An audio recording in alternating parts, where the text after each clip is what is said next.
নবনীরাদনিন্দিত কান্তিধারম রসসাগর নাগর भूपवरम। हरे कृष्णा, दंडवत प्रणाम। हम लोग श्रीमद् भागवतम के तीसरे स्कंद में हैं। 23वां अध्याय चल रहा है। आज हम लोग श्लोक संख्या 10 से कंटिन्यू करेंगे, 10 से 17 तक करेंगे। श्रीमद् भागवतम 3.23.10 to 17, श्लोका संख्या 10।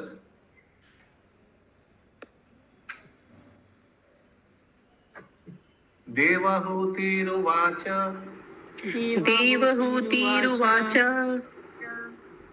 रथं बता द्विज वृषे तदमोघ योग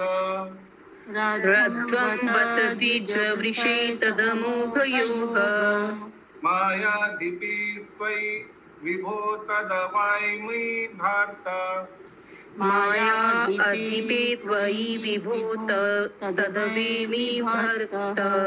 यस्ते अभ्याधयि समय सकृदंग संगो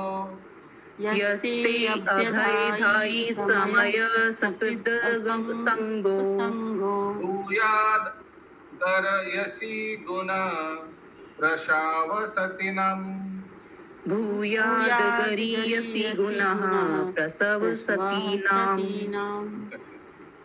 श्री देवहूति ने कहा, हे ब्राह्मण श्रेष्ठ, मेरे प्रिय पति, मैं जानती हूँ कि आपने सिद्धि प्राप्त कर ली है और समस्त अचूक योग शक्ति के स्वामी हैं, क्योंकि आप दिव्य प्रकृति योग माया के संरक्षण में हैं। किंतु आपने एक बार वचन दिया था कि अब हमारा शारीरिक संसर्ग होना चाहिए, क्योंकि तेजस्वी पति वाली साध्वी पत्नी के लिए संतान बहुत बड़ा गुण है।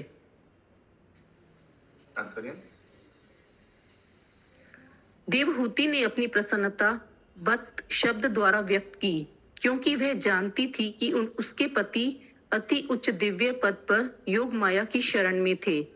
जैसा कि भगवत गीता में कहा गया है, महात्मा भौतिक शक्ति के वश में नहीं रहते।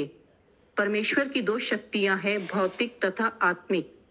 जीवात्माएं तटस्थता शक्ति है। तटस्थता शक्ति के अंतर्गत मनुष्य भौतिक शक्ति या फिर आत्मिक शक्ति योग माया के वश में होते हैं। कर्दम मुनि महात्मा थे, अतः वे योग माया के वश में थे, जिसका अर्थ है कि वे प्रत्यक्ष परमेश्वर से संबंधित थे। इसका लक्षण है कृष्ण भावनामृत या निरंतर भक्ति में लगे रहना। यह देवहूति को ज्ञात था, तो भी वे मुनि के शारीरिक संयोग से पुत्र प्राप्ति चाहती थी। अतः उसने अपने माता पिता को दिए गए वचन की याद दिलाई, मैं देवहूति के गर्भ धारण काल तक रहूंगा। उसने याद दिलाई कि महापुरुष से संतान लाभ करना साध्वी स्त्री के लिए अत्यंत गौरवास्पद है। वे गर्भ धारण करना चाहती थी, अतः उसके लिए विनती की। स्त्री शब्द का अर्थ है विस्तार। पति तथा पत्नी के कायिक संयोग से उनके गुणों का विस्तार होता है। अच्छे माता पिता से उत्पन्न संतानें उनके व्यक्तिगत गुणों के ही विस्तार होती हैं। कर्दम मुनि तथा देवहूति दोनों को आत्मिक प्रकाश प्राप्त था, अतः देवहूति शुरू से ही चाह रही थी कि पहले वे गर्भ धारण करे, तब उसे भगवत कृपा तथा भगवत प्रेम प्राप्त हो। स्त्री की सबसे बड़ी अभिलाषा यही होती है कि उसे पति के ही समान योग्य पुत्र की प्राप्ति हो। चूंकि उसे पति रूप में कर्दम मुनि प्राप्त थे, अतः वह संभोग द्वारा पुत्र के लिए इच्छुक थी। हरे कृष्ण।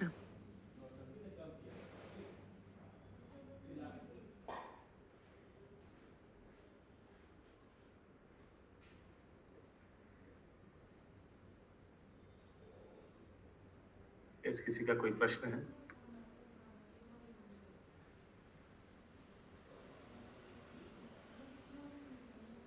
अगला श्लोक 11 नंबर। तत्रेति कृत्यमुप उपशिक्ष्य यथोपदेशम्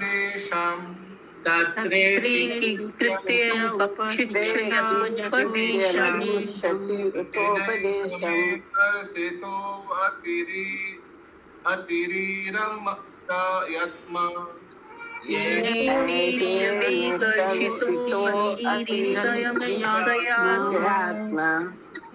सिद्धि कृतमनुभावदर्शितया।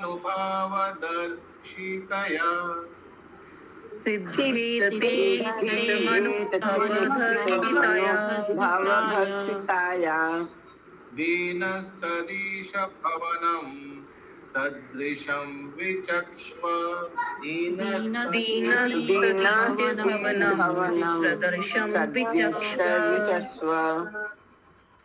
देवहूति ने आगे कहा, हे प्रभु, मैं काम वेदना से पीड़ित हो रही हूँ, अतः आप शास्त्रों के अनुसार जो भी व्यवस्था की जानी हो करें, जिससे कामेच्छा संतुष्ट ना हो पाने से यह मेरा दुर्बल शरीर आपके योग्य हो जाए।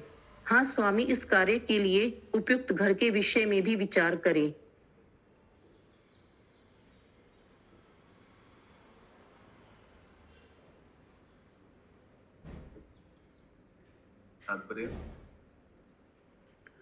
वैदिक साहित्य केवल शिक्षाओं से ही पूर्ण नहीं है, अपितु सिद्धि प्राप्त करने के उद्देश्य से भौतिक अस्तित्व के लिए करणीय के विषय में भी सहायक है।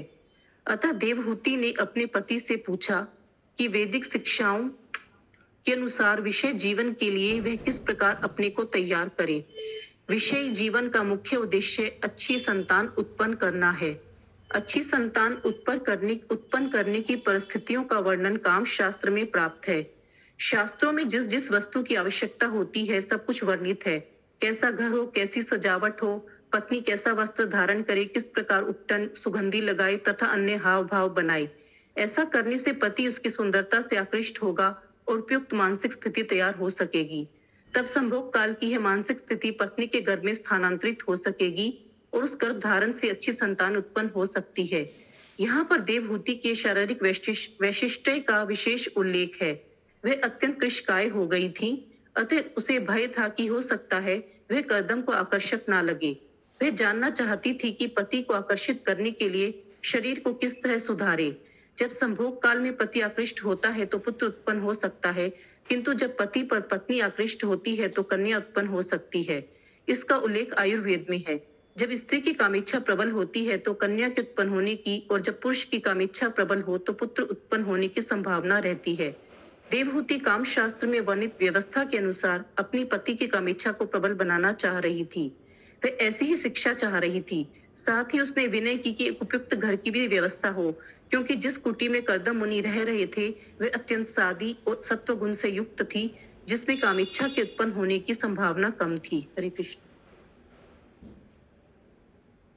Hare Krishna. So a lot of information in this particular purport. पुत्र संतान कैसे उत्पन्न होता है, कन्या संतान कैसे उत्पन्न होता है, every detail is given. किसी का कोई प्रश्न है? अगला श्लोक 12 नंबर। मैत्रेय उवाच प्रियाय प्रियम अन्विच्छन्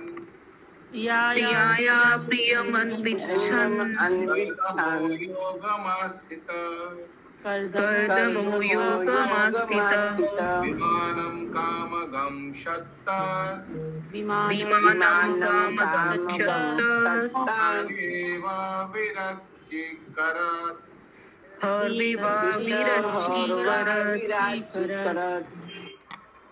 मैत्रेय ने आगे कहा, हे विदुर, अपनी प्रिया की इच्छा को पूरा करने के लिए कर्दम मुनि ने अपनी योग शक्ति का उपयोग किया और तुरंत ही एक हवाई महल विमान उत्पन्न कर दिया जो उनकी इच्छा अनुसार यात्रा कर सकता था। यहाँ पर योगम आस्थितः शब्द महत्वपूर्ण है। कर्दम मुनि योग में पूर्णतया सिद्ध थे। योगाभ्यास के फलस्वरूप 8 प्रकार की सिद्धियां प्राप्त होती हैं। योगी लघुतम से भी लघु, गुरुतम से भी गुरु एवं अत्यंत हल्का हो सकता है। वह इच्छा अनुसार जो भी चाहे प्राप्त कर सकता है, चाहे तो लोक की सृष्टि कर दे, किसी पर भी अपना प्रभाव डाल दे इत्यादि। इस प्रकार योग कौन सा सिद्धि हुआ? ये जो महल उन्होंने प्रकट कर दिया, कौन सा सिद्धि हुआ? अष्ट सिद्धि में कौन सा लग रहा है? अनिमा लगिमा या प्राप्ति? प्राप्ति होगा प्रभु जी। बोलने के बाद आंसर देने के बाद भी लोग सोच रहे हैं हाँ प्राप्ति तो होगा ना। आगे इस प्रकार योग सिद्धि प्राप्त की जाती है और इसी के बाद आत्म जीवन की सिद्धि प्राप्त होती है। इसको अष्ट सिद्धि मालूम है? लिस्ट, अष्ट सिद्धि का लिस्ट किसी को मालूम है? कोई बोलना चाहेंगे?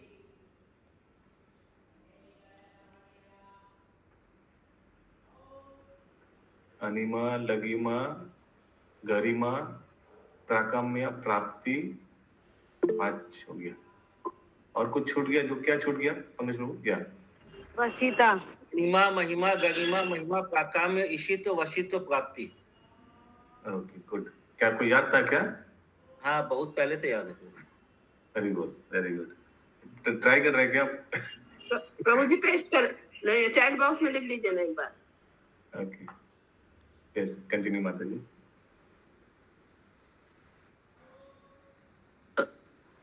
इस प्रकार योग सिद्धि प्राप्त कहाँ वेक्षानुसार हम लोग देख सकते हैं कर्दम मुनि को ये सब अष्ट सिद्धि उपलब्ध था, लेकिन अभी तक कभी इस्तेमाल नहीं किया। जो भगवान से मिला था उसी को, उसी में संतुष्ट था, उसी कुटिया में रहता था। अपने लिए कभी ये अष्ट सिद्धि को इस्तेमाल नहीं किया। अच्छा, फॉर बेटर लिविंग नहीं किया। ओके, या कंटिन्यू। इस प्रकार अपनी इच्छानुसार अपनी प्राण प्रिया की अभिलाषा को पूर्ण करने के लिए वायु में प्रासाद खड़ा कर देना कर्दम मुनि के लिए कोई आश्चर्य की बात ना थी। अतः उन्होंने तुरंत ही महल उत्पन्न कर दिया, जिसका वर्णन अगले श्लोकों में हुआ है। हरे कृष्ण। सर्व कामादुघम दिव्यम, सर्व कामादुघम दिव्यम, सर्व रत्न समन्वितम, सर्वरत्नसमन्वितं, सर्वधि उपचार्यो दर्कम, मणिखम्भेर उपाश्रितम,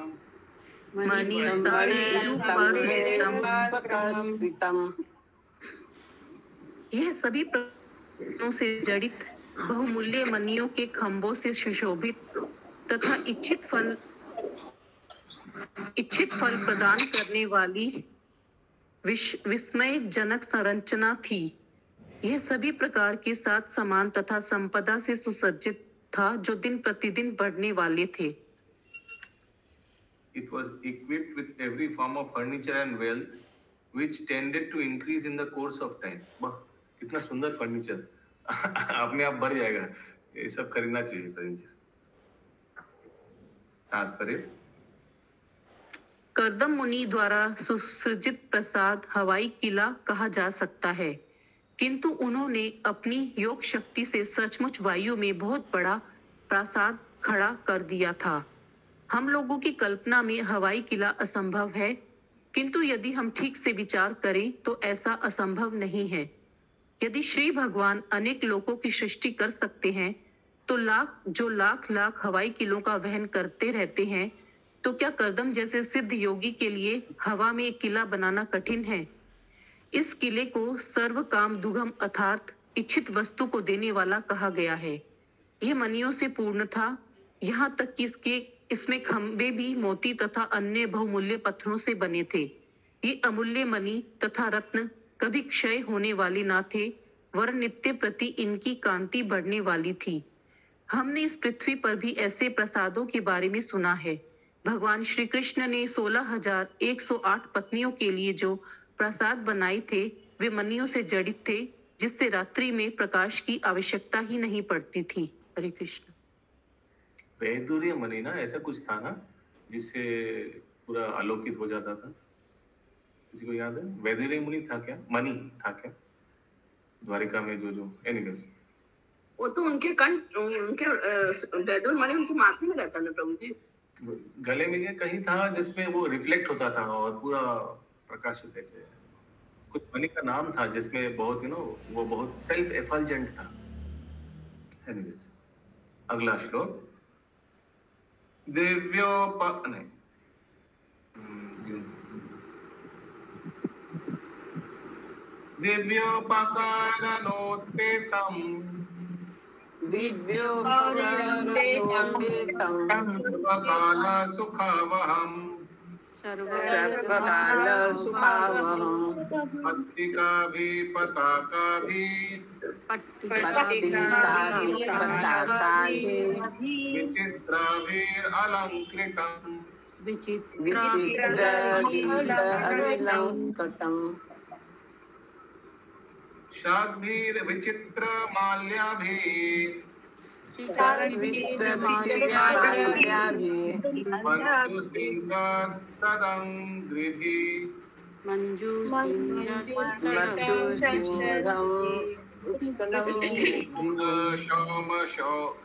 कौशेये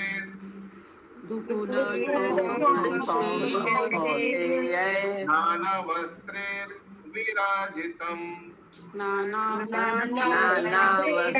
विराजितम्।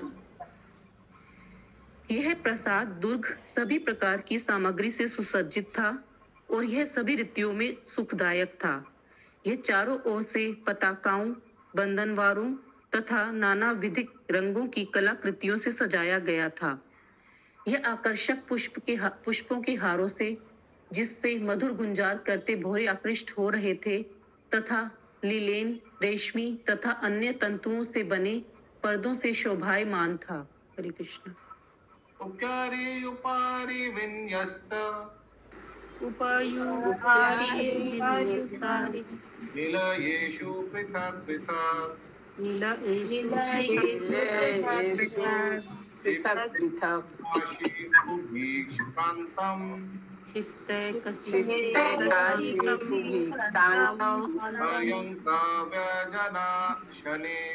पर्यङ्काव्यजनाशने। यह प्रसाद शैयाओं, पलंगों, पंखों तथा आसनों से युक्त 7 पृथक पृथक मंजिलों वाला होने से अत्यंत मनोहर लग रहा था। इस श्लोक से पता चलता है कि प्रसाद में कई मंजिलें थी। ऊपरी विन्यस्त शब्द सूचित करते हैं कि गगनचुंबी भवन नई इजाद नहीं है। उन दिनों लाखों वर्ष पूर्व भी कई मंजिलों के मकान बनाने का प्रचलन था। उनमें 1 या 2 कमरे नहीं थे, वरन अनेक खंड होते थे और प्रत्येक कुशन, गद्दों, कुर्सियों, गलीचों से सज्जित होते थे। हरे कृष्ण। तत्र तत्र विनिक्षिप्त नानाशिल्पोपशोभितम् महामारकटास्थाल्य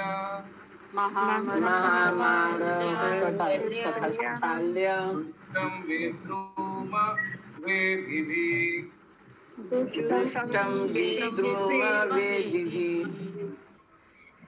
दीवालों में जहां तहां कलापूर्ण संरचना होने से उनकी सुंदरता बढ़ गई थी। उसकी फर्श मरकतमणि की थी और चबूतरे मूंगे के बने थे।